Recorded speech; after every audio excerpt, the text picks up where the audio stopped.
Montana's House Speaker canceled a Tuesday floor session after 7 supporters of Democratic Representative Zooey Zephyr were arrested for interrupting proceedings the day before.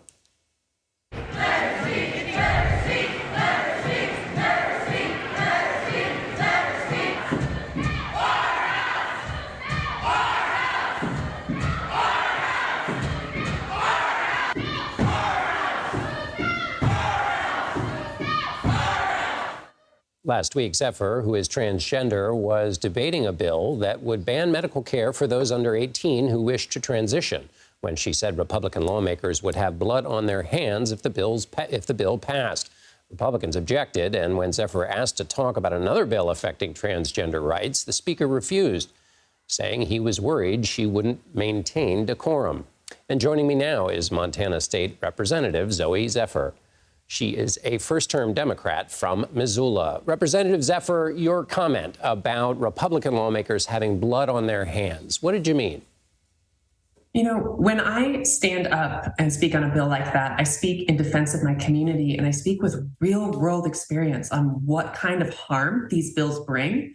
For example, there was a trans teenager who attempted suicide this year, and when her mother found her, one of the hearings for one of these anti-trans pieces of legislation was up on her computer. I see the harm these bills bring. I see the deaths that they can lead to.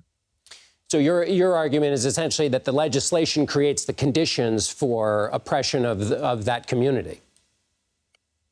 Yes, when you take away the health care that people need to live joyous, fulfilling lives, when you make it so they can't access that health care, you leave them in very dire conditions. So your Republican colleagues say you've been unable to participate in debate because you broke the rules, you broke decorum, that you were trying to shame them. What's your response to that charge? My first would be that I was not called to order when that happened. Someone objected, like we always object when someone says something they disagree with. But also, we're elected to have the hard conversations. And we've had people on the other side who have screamed in their closings. We've had people who've insinuated that my existence itself somehow sexualizes children. And we objected, and then we moved on, because that's what we as representatives are elected to do: speak on the bills and have the hard conversations. Is it a matter of speaking on the bills or the language choice you picked? And in hindsight, would you change what you said or add more to it, given what you said previously about the point you're trying to make?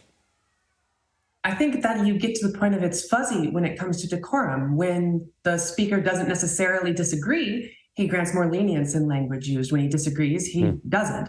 So we're seeing an uneven and undemocratic application of the rules. And if I did it again, I would stand by what I said, because I see the harm that these bills bring.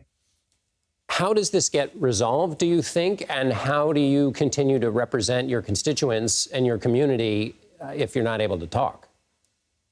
You know, I was elected by 11,000 Montanans to do this work, to show up every day. And my role is going to be to show up, to punch in on the bills that I think I have something important to say on, and be ready to speak. And it will be up for the speaker to call on me. Beyond that, I'll continue to do my work in committees, do the negotiating behind the scenes to make sure good policy gets passed for Montana. But my light's on, and I'm ready to speak on behalf of my constituents.